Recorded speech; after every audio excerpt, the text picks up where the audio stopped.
Voilà. Et puis vous avez un autre trouble psychiatrique qui s'appelle la mélancolie. Alors ça c'est très rapidement. La mélancolie, ça touche surtout nos mamans, les personnes âgées, les femmes. Après 50 ans, c'est le délire, la conviction fausse que j'ai fait un péché dans ma vie et que ce péché que j'ai fait dans ma vie est à l'origine de la guerre en Syrie, à l'origine de tous les bombardements. C'est parce que j'existe que tout le mal qu'il y a dans le monde est possible. Donc il faut que je meure, il faut que je mette fin à ma vie pour faire cesser toutes ces guerres et toutes ces souffrances. Donc dans la mélancolie, il y a un risque très important de passage à l'acte, un risque très important de suicide. Ok, alors je vais vous passer... tout le monde sait ce que c'est que la dépression, je viens de le dire. Tout le monde sait ce que c'est que l'anxiété. Tout le monde sait ce que c'est que la dépression. D'accord. Bon, je vais aller très vite. Alors, il y a deux types de dépression.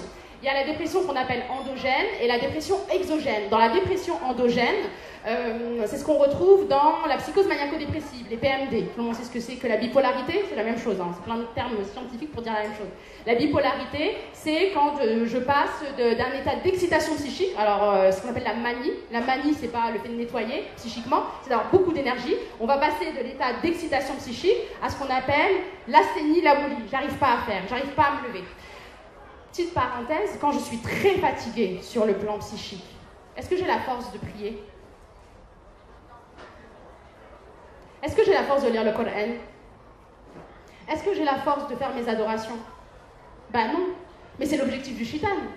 Pourquoi Satan, pourquoi le shaitan il fait des wes-wes? Il me reste 2 minutes. Ah non, j'ai pas fini. Pourquoi le shaitan nous fait des wes-wes? Ben pour nous fatiguer. Parce que quand je vous dis t'es mauvaise, t'es sale, t'es mauvaise, t'es sale, t'es foutue, t'es nulle, t'es une hypocrite, vous, qu'est-ce que vous allez faire psychiquement? Vous allez repousser cette pensée. Sauf que le fait de repousser cette pensée de façon régulière, chronique et habituelle, eh ben, ça nécessite de l'énergie psychique. Et à force de faire ça, vous êtes fatigué sur le plan psychologique. Et là, Iblis, le shaitan, les shayatines, les afrides, etc., ils ont atteint leur objectif. Ils vous ont fatigué sur le plan psychologique. Dès que vous êtes fatigué psychologiquement, vous n'arrivez plus à faire vos adorations. Et quand vous n'arrivez plus à faire vos adorations, vous vous dites « je suis nulle, je suis mauvaise ».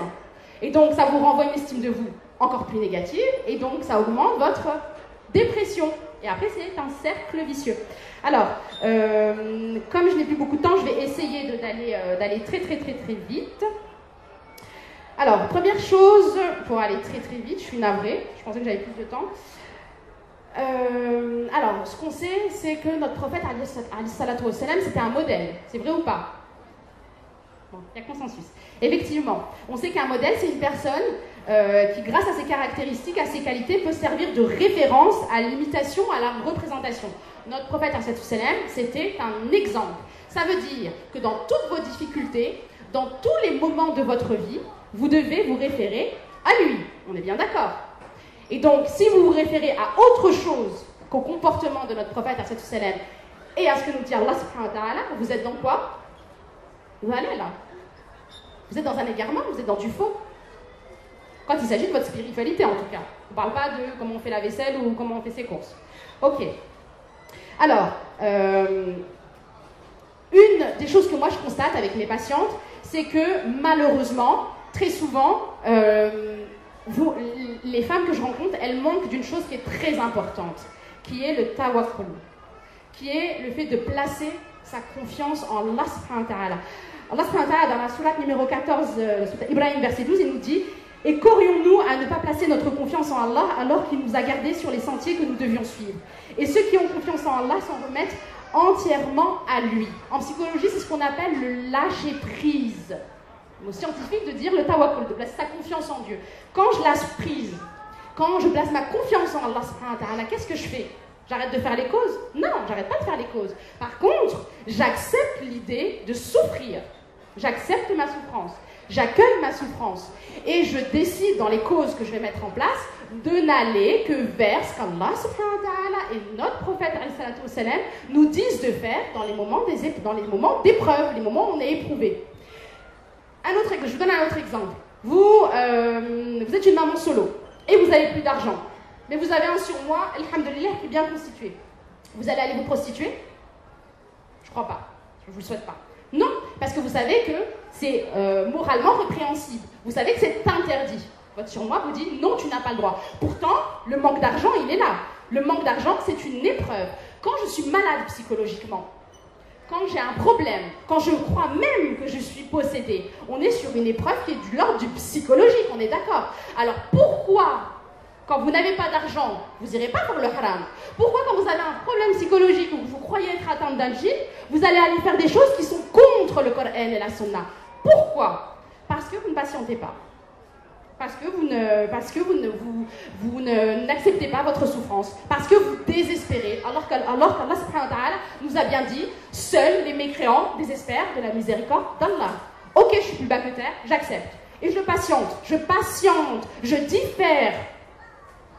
diffère ma frustration, je diffère ma colère, je fais en sorte de tenir le temps qu'il faut jusqu'à ce que je trouve la cause qui est licite, tant sur le plan psychologique, parce que même dans ça, il y a du illicite, tant sur le plan de ma spiritualité et de mon religieux. Alors, autre chose, deuxième recommandation que je peux vous donner, c'est s'il vous plaît, renseignez-vous sur les rakis que vous allez voir. Quand vous allez voir un médecin, je ne crois pas que vous sonniez à la porte du premier médecin qui passe. Vous allez quand même essayer de vérifier si elle a les diplômes, surtout quand il s'agit de vos enfants. Vous allez vérifier qu'il a bien les diplômes, c'est quoi sa spécialité, etc. Pourquoi quand il s'agit de votre psychologie, c'est-à-dire de ce qu'il y a de plus précieux en vous, pourquoi vous ne faites pas la même démarche? Votre esprit, c'est ce qu'il y a de plus important en vous. Et c'est sur ça qu'Iblis cherche à vous attaquer. C'est plus important, et là ça va vous choquer ce que je vais dire, c'est plus important que votre santé physique. Parce que j'ai pas un corps en bonne santé, mais il me reste mon raisonnement qui fait que c'est avec ça que je rentrerai au paradis ou non. Mon corps, il est malade, c'est pas ça qui m'empêchera de rentrer au paradis, au contraire. Votre esprit, votre santé mentale, c'est ce qu'il y a de plus important. Alors, s'il vous plaît, n'allez pas voir n'importe qui. Alors, les rakis. Avant de parler des rakis, s'il vous plaît, évitez d'abord une chose que tout le monde sait, n'allez pas voir des sorciers. Comment on reconnaît un sorcier? Alors, si vous allez voir là un sorcier, c'est que vous avez désespéré, c'est que vous allez vers un moyen qui est illicite, c'est que vous n'acceptez pas votre épreuve. Le sorcier, c'est qui? C'est celui, quand vous allez le voir, il va vous dire quel est le nom de ta mère, ou qui va vous dire tiens, brûle cette plante, fais ça, dis ça, tu vas guérir. C'est quelqu'un qui vous dit porte un talisman, porte un collier sur toi. À quoi il vous incite? Je vous dis une chose que tout le monde sait. Il vous incite à du shirk. Pourquoi c'est du shirk? Parce qu'il vient vous dire par ce moyen, tu vas guérir. Mais attendez, excusez-moi, la ruqya c'est quoi? C'est quoi la ruqya? Mais je vais vous donner une définition simple et claire. La ruqya, c'est ni plus ni moins que le fait de se tourner vers Allah subhanahu wa ta'ala et de lui demander par la parole qu'il aime le plus, à savoir le Coran, c'est lui demander de nous guérir, de nous regarder. Ya Allah, regarde-moi, je suis en train de souffrir, aie pitié de moi dans ma souffrance et guéris-moi. La ruqya, vous pouvez la faire sur vous-même. Un membre de votre famille peut la faire sur vous. Il n'y a pas besoin d'aller voir un raki. Il vaut mieux 1 milliard de fois une prière sincère. Vous allez pleurer, vous allez ouvrir votre cœur, vous allez dans tawakkul, vous allez placer votre confiance totalement en Allah subhanahu wa ta'ala. Vous allez lui dire, Ya Allah, s'il te plaît, je t'aime. Je t'aime. Il faut remettre la dimension de l'amour dans notre religion qui manque. Je t'aime, Ya Allah, s'il te plaît, regarde. Je souffre. Mais tu vois, tu le sais mieux que moi, je ne fais rien de ce que tu détestes. Guéris-moi. C'est ça, la ruqya. Vous n'avez pas besoin de passer par un tiers. Maintenant, vous me direz, il y a des degrés de possession, il y a des degrés de souffrance qui font qu'on ne peut pas le faire soi-même. Alors, vous ne pouvez pas le faire vous-même, d'accord. Alors là, vous faites attention à qui vous allez voir. Alors, pour moi, dans les rakis, il y a 2 types de rakis. Il y a les rakis qui, pour moi, sont des charlatans. Et je vais me faire des ennemis, je m'en suis déjà fait, mais j'en ai rien à faire. Pour moi, le plus important, c'est de dire le haq. Parce que ce qui est le plus important pour moi, c'est de plaire à Allah subhanahu wa ta'ala, c'est pas de plaire aux créatures. Donc voilà, il y a 2 types de charlatans dans les rakis.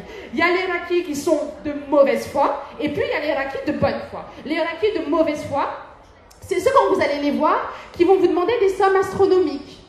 Alors, somme astronomique, c'est relatif pour chacun. Mais moi, un raki qui me demande 40 €, je trouve déjà que c'est astronomique.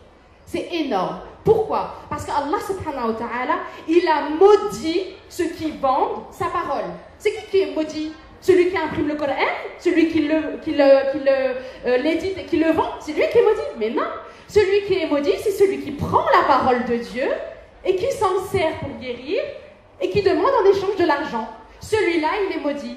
Donc, celui qui vous demande de l'argent, que ce soit 10 € ou 50 €, pour moi c'est exactement la même chose, c'est un charlatan. Ensuite, vous avez les rakis qui vont vous demander plein de choses. Ils vont vous dire, ils sont de bonne foi, hein, ils vont vous dire, bois ça, masse-toi avec de l'huile, fais ci, fais ça, fais ci, fais ça. Ok, mais si en face de vous, parce que vous n'êtes pas forcément des psychologues, alors petite parenthèse, pour moi, n'importe quel raki devrait être un minimum psychologue. C'est-à-dire qu'il devrait être un minimum capable de comprendre votre souffrance et de comprendre ce qui se passe pour vous. Mais si, donc, dans ce cas-là, vous avez une patiente qui est dépressive, qui est au bout du désespoir. Et vous lui demandez, vous lui dites, ok, tu récites ça 30 fois par jour. Ok, tu te laves 2 fois par jour avec cette eau et tu te masses tant de fois par semaine avec cette huile.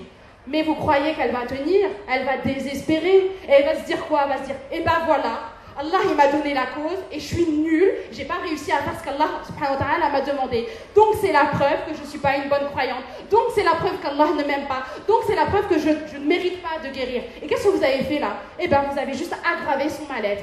Et vous avez juste aggravé son désespoir. Et vous avez juste fait qu'elle sort de la religion. Moi j'ai des patientes qui viennent me voir et qui me disent, ça y est, je ne veux plus être une musulmane, c'est trop dur. Mais pourquoi? Notre religion, c'est la religion de la facilité. Pourquoi? Elle me dit non, parce qu'on m'a demandé ça, et je suis nulle, je n'ai pas été capable de faire. Non, alors non. Ça fait partie pour moi des charlatans qui clairement profitent du désarroi des personnes pour vous soutirer de l'argent et pour se glorifier. Alors, quand vous entendez, un conseil que je vous donne, quand vous entendez de plein de gens, ah, un tel, il est trop fort, ce raki, il est super bien, n'allez pas le voir. Mais n'allez pas le voir. Parce que ce raki qui est trop bien et qui accepte d'être sur la place publique et qui accepte qu'on parle de lui comme ça en étant super bien, qu'est-ce qu'il a fait? Il a mis en avant son nefs. Il a mis en avant son ego. Sauf que moi, si je suis un raki, je suis pas un raki, si je suis un raki et que je décide d'aider mon frère ou ma soeur, a priori, d'aider ma soeur, je le fais pour qui? Je le fais pour ma soeur, parce qu'elle est en souffrance. Et c'est ça le rôle de notre Ummah, c'est de s'entraider. Je le fais pour ma soeur et je le fais pour plaire à Dieu. Je le fais pas pour me montrer. Je le fais pas de façon hystérique pour qu'on me regarde et qu'on me dise je suis trop forte, je suis trop bien. Parce que si je fais ça, qu'est-ce que j'ai fait? J'ai fait ce qu'on appelle le petit shirk, le shirk mineur. C'est-à-dire, je laisse planer l'illusion que c'est par ma cause que cette personne a guéri. Non! Attendez, votre esprit, c'est un raïb, c'est un inconscient que vous ne voyez pas. Moi, malgré que j'ai fait des études et des études de psychologie, malgré que je sois entre guillemets une scientifique, je ne peux vous aider que sur les symptômes, sur ce que je vois de vous. Je ne peux pas rentrer dans votre esprit et faire mon tripouiller et vous guérir. Au final, même si moi je vous donne des outils, c'est Allah subhanahu wa ta'ala qui guérit. Ce n'est pas moi. Le raki qui vous laisse croire, moyennant telle somme, moyennant tel rituel que vous allez guérir, il vous ment. Il cherche simplement à profiter de vous. Et donc, il cherche à rehausser son ego et son estime de lui. En plus, il entretient très souvent des fausses croyances, mais ça, c'est un autre problème. Et puis, vous avez les rakis que moi, je considère de bonne foi. Ils sont de bonne foi. Ils suivent le Coran, ils suivent la Sunna, ils pensent bien faire, mais ils sont pour beaucoup, même si ça tend à se raréfier, ils sont pour beaucoup ignorants de ce qu'est la psychologie. Alors, ces rakis, ce sont peut-être les plus fréquents, ces rakis de bonne foi, qui pour moi sont quand même toxiques. Pourquoi ils le sont? Parce qu'ils parlent rarement avec les personnes qu'ils ont en face d'eux. Donc, ils n'amènent pas la personne à extérioriser son intériorité. J'ai donné un exemple tout à l'heure, j'ai fait une conférence tout à l'heure sur la relation de couple, et j'ai donné un exemple qui est très important et qui va vous parler. Je redonne toujours cet exemple parce que je trouve qu'il est le plus clair, et puis je vais bientôt conclure. Vous avez un papa et une maman qui se disputent dans la chambre, dans le salon ou peu importe. Et vous avez le jeune enfant, tout petit, qui n'a pas accès au langage comme nous, qui ne maîtrise pas le langage comme nous, qui va voir son papa et sa maman et qui leur dit « Mais pourquoi vous vous disputez ?» Alors, l'enfant dans la chambre, il a entendu les cris, il a entendu les portes qui claquent, il a tout entendu. Donc, il va faire ce qu'on appelle une attaque de panique. Trop d'anxiété, cortisol qui monte, mes jambes qui tremblent, le cœur qui bat vite, etc., etc. Donc, il va avoir une réaction somatique, ce qu'on appelle une réaction psychosomatique. Quand il va aller voir son papa et sa maman, et qu'il lui dit qu'est-ce qu'il y a, et que vous avez les parents qui disent rien, tout va bien, vas-y, va dans ta chambre. Qu'est-ce qui se passe? L'enfant, qu'est-ce qu'il se dit? Parce qu'un enfant, il accorde la crédibilité à ses parents. Il a une confiance totale en ses parents. Il se dit quoi? Il se dit, ok, si papa et maman me disent qu'il n'y a rien, ça veut dire ce que j'ai ressenti, mon cœur qui bat super vite, mes jambes qui tremblent, bah c'est quoi? Eh ben c'est rien, je vais le refouler dans mon inconscient. Sauf que toutes ces sensations-là, elles n'ont pas disparu, elles sont refoulées dans notre inconscient, dans notre esprit. Et c'est ce qu'on appelle l'inquiétante étrangeté. Il va y avoir, par ce fait, un étranger à l'intérieur de moi que je n'ai pas nommé, à savoir la peur, la crainte, que je n'ai pas nommé, que je n'ai pas identifié. Et ça va être un étranger à l'intérieur de moi, que je vais prendre pour un djinn. Si les parents avaient clairement dit dès le départ, ok, on s'est disputé, pardon, maintenant ce que tu ressens, ben, c'est de la peur, tu as ressenti de la peur, de l'inquiétude, vous avez mis un mot, vous avez nommé son ressenti. Mais comme on grandit très souvent dans une culture, entre guillemets, dans des familles où on ne valorise pas la communication, les échanges, communiquer, c'est pas juste se raconter sa journée, hein. Communiquer, c'est dire, ok, qu'est-ce que tu ressens? Ben, moi, je ressens ça. Être un modèle, un exemple pour ses enfants. Moi, je me gêne pas pour devant mes enfants, de leur dire, je suis triste, je suis inquiète. Et alors, il est où le problème? Il n'y a pas de risque, il n'y a pas de danger. Donc, communiquer, c'est pouvoir échanger sur son ressenti. Sauf que nous, on grandit dans un contexte où on a grandi souvent dans un contexte où on ne valorisait pas la communication. Et donc, on développe ce qu'on appelle une alexithymie. La première chose que je fais avec mes patientes, qu'elles aillent voir un Reiki ou pas, c'est de travailler sur la gestion de leurs émotions, sur les amener à prendre conscience de leur ressenti, de se réapproprier leur corps. Et moi, le gros problème que j'ai avec les Rokia aujourd'hui, c'est que vous avez des Reiki qui vont venir et qui vont frapper la patiente. Allez, et il la frappe, et il la frappe. Et la patiente, et la femme, elle va lui dire, ou l'homme, hein, non, arrêtez, arrêtez, arrêtez. Et plus vous allez lui dire arrêtez, et plus le Reiki va dire, ah, je suis trop fort. Ah, c'est le djinn qui parle, allez, on continue. Mais non, c'est moi. Mais non, arrêtez, c'est moi. Attendez, possession ou pas possession, la personne, elle n'a pas disparu, hein, elle est toujours là. Son esprit ne s'est pas envolé, il n'est pas sorti de son corps, sauf au moment de sa mort, mais son esprit, il est toujours là. Donc, quand vous êtes dans le déni de son psychisme, quand vous faites le déni de sa réalité psychique, qu'est-ce que vous faites? Eh bien, vous ne faites que exacerber ce qu'on appelle la dissociation. C'est le fait de séparer le corps de l'esprit. Et je vais vous donner un exemple qui est très parlant et c'est volontaire. Quand une femme se fait violer, et pour moi c'est la même chose, quand une femme se fait violer, qu'est-ce qui se passe? Une tierce personne, sans son consentement, vient se servir de son corps. Il y a un mécanisme psychique, un mécanisme de défense, qui est la dissociation. C'est-à-dire que inconsciemment, la femme elle va se dire « Ok, vas-y, fais ce que tu veux, c'est pas moi. Vas-y, fais ce que tu veux, c'est pas moi, c'est juste mon corps. Ça va passer, ça va passer, ça va passer. » Donc, il y a une scission entre son corps et son esprit. Le Reiki qui vient et qui frappe, et vous lui dites « Non, mais arrêtez, arrêtez, arrêtez. » Vous ne faites qu'exactement sur le plan psychique la même chose. Pour moi, et je pèse mes mots, c'est un viol. Quand une patiente vous dit « Stop », le Reiki s'arrête. Il faut arrêter de croire que c'est le djinn qui parle à sa place. Ça, c'est un des gros problèmes. Ensuite, autre problème que moi je constate, c'est que vous avez beaucoup de Reiki, au-delà du fait de frapper, qu'est-ce qu'ils font? Ils crient à l'oreille.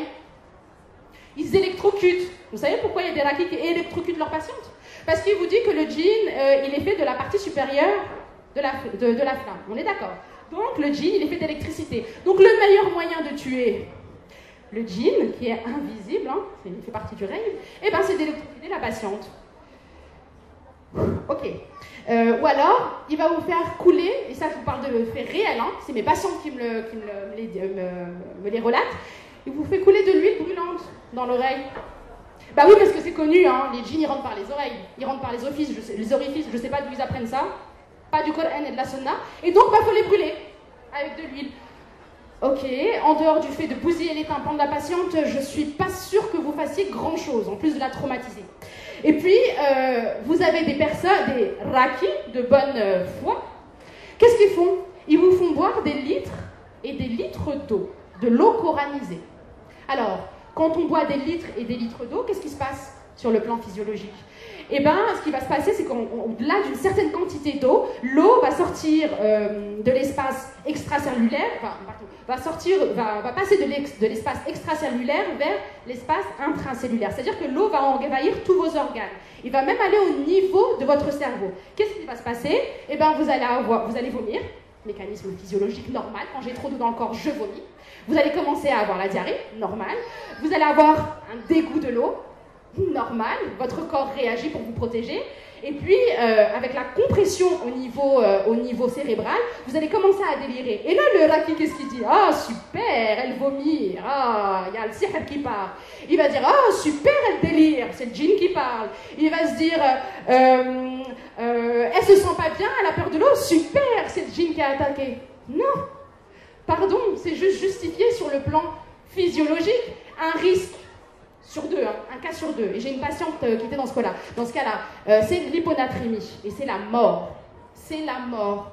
Et ce raki, là, qui vous fait boire des litres et des litres d'eau, lui qui prétend avoir accès au reib, ben, pardon, mais il n'était pas foutu d'avoir accès à votre reib à l'intérieur de votre corps. Ben tiens, comme c'est bizarre. Il n'est pas capable de voir ce qui se passe dans votre corps et il prétend dire ce qui se passe à l'extérieur de votre corps, dans le monde de l'invisible. Et puis, il y a un autre type de raki que je dénonce, et je pèse mes mots parce que je sais qu'il y en a ici, mais c'est pas grave. C'est les rakis qui ont recours à ce qu'on appelle la rokia collective. Est-ce que vous savez ce que c'est que la rokia collective?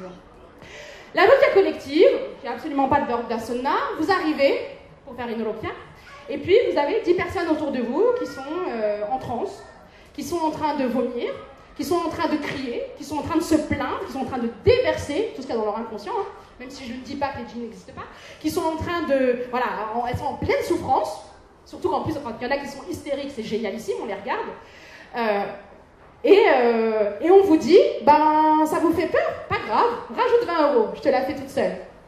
Ok, la rokia collective, c'est moins cher que la rokia individuelle, d'accord? Très bien, on voit aller où la piété là-dedans, hein. Ok, alors moi pourquoi je dénonce la rokia collective? Parce que il y a un phénomène qui est très important qui s'appelle la psychosubjectivité. C'est quoi? C'est que quand je vis un événement, une situation qui est anxiogène, ça va s'inscrire au niveau de mon subconscient. Le subconscient, c'est ce que je vous avais expliqué tout à l'heure. On ne retrouve plus schéma, mais vous vous souvenez. Chaque fois, donc ça va s'inscrire hein, dans mon esprit et puis ça va rester là. Et quelques temps plus tard, je vais être dans une autre situation de rokia. La première fois, j'avais pas eu de réaction, mais j'ai vu plein de femmes avoir des réactions. Et bien bizarrement, la fois d'après, je vais avoir les mêmes réactions. Je vais dire, oh, mais c'est pas possible. Mais comment ça se fait que moi aussi je me mets à crier? Comment ça se fait que moi aussi je me mets à vomir alors que la première fois il n'y avait rien? Et le problème, c'est que plus on avance dans les rokias, plus vous allez multiplier les rokias et plus vous allez juste aggraver votre cas. Pourquoi? Parce que vous allez vous enrichir de symptômes. Quand un raki parle à côté d'une patiente, d'une personne, et qu'il dit à sa famille, attends là, tu vas voir, normalement avec ce que je vais lui dire, elle va tourner la tête. Elle n'a pas disparu, la patiente, hein, elle est toujours là. Hein. D'accord? Elle est toujours là, elle a très bien entendu. Ça inscrit dans son subconscient. Et ben elle va avoir la réaction qui était attendue d'elle. Pas forcément le jour même, mais par la suite. J'ai presque fini. Et puis, je terminerai avec ça. Je vous mets en garde de façon très virulente vis-à-vis des rakis qui font ce qu'on appelle le captage. Vous savez ce que c'est que le captage? D'accord. Alors, vous savez tous, et ça c'est la parole de Dieu, vous savez tous qu'on a auprès de nous, depuis notre naissance, un kari, un compagnon. On a tous un djinn qui est là avec nous, ça c'est la parole d'Allah, qui nous est assigné pour nous inciter au mal, pour nous inciter à faire des péchés. D'accord, jusqu'ici tout va bien. Vous êtes toutes d'accord avec l'existence des djinns. Vous avez des personnes qui ont été possédées, ou qui ont avec eux des personnes qui ont été possédées, là pour le coup je fais ça, mais qui ont vraiment été possédées, et qui ont réussi, entre guillemets, parce que c'est une illusion, à prendre le dessus sur leur djinn, et qui vont se servir de ce djinn pour aller attraper le djinn que vous avez, le captage, je crois que je vais capter le djinn, et je vais le mettre sous contrôle. Alors, peu importe, moi je m'en fiche des arguments de ces pseudo-rakis.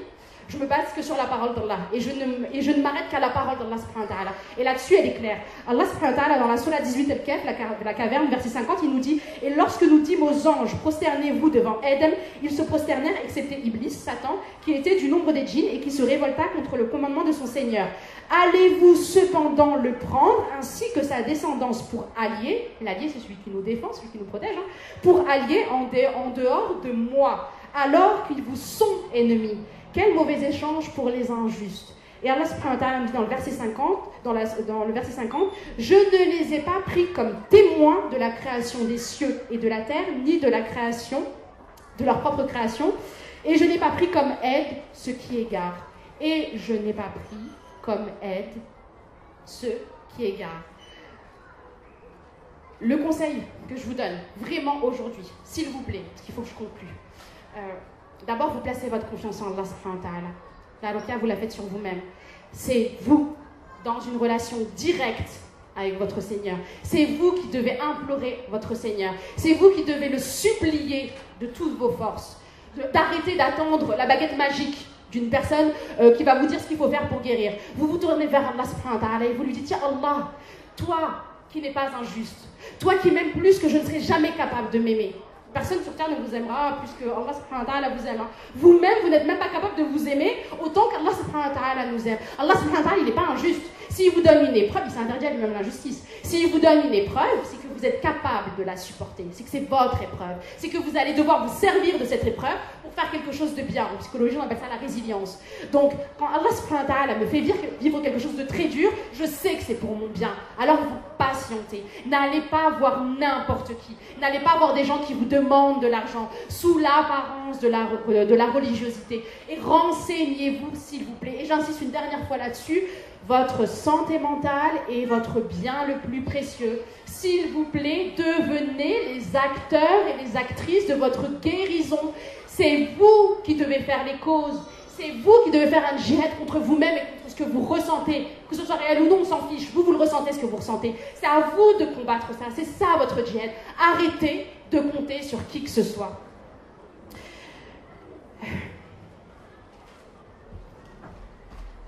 سبحانك اللهم وبحمدك أشهد أن لا إله إلا أنت أستغفرك وأتوب إليك. السلام عليكم ورحمة الله.